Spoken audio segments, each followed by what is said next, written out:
কোরআনে হাকিমের 114 সূরার মধ্যে 113টি সূরার শুরুতেই বিসমিল্লাহির রহমানির রহিম আছে। শুধুমাত্র একটা সূরার শুরুতে বিসমিল্লাহির রহমানির রহিম নাই। সেই সূরাটা হলো সূরাতুত তাওবা।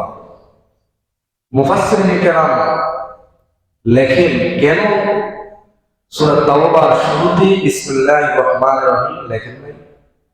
তার কারণ হলো এই সূরার মধ্যে কাফের মুনাফিকদের প্রতি আল্লাহ পাকের গজবের কথা উল্লেখ আছে,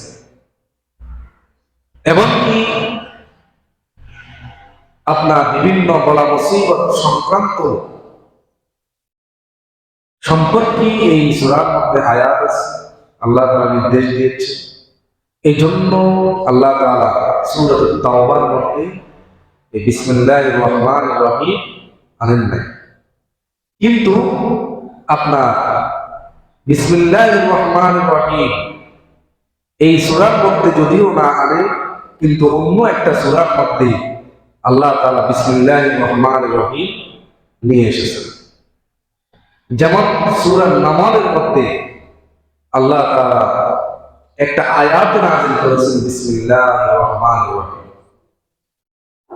আল্লাহ তাআলা বলেন, ইন্নাহু মিন সুলাইমানা ওয়া ইন্নাহু বিসমিল্লাহির রহমানির রহিম।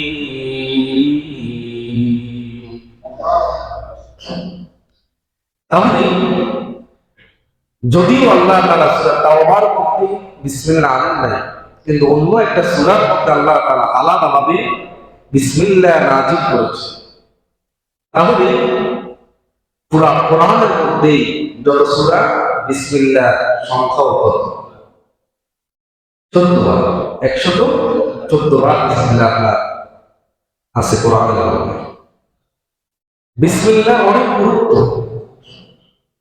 আমরা বিসমিল্লাহর মধ্যে যে আল্লাহ তাআলা অনেকগুলো নাম এনেছে, এমনকি বিসমিল্লাহ হাকিকত,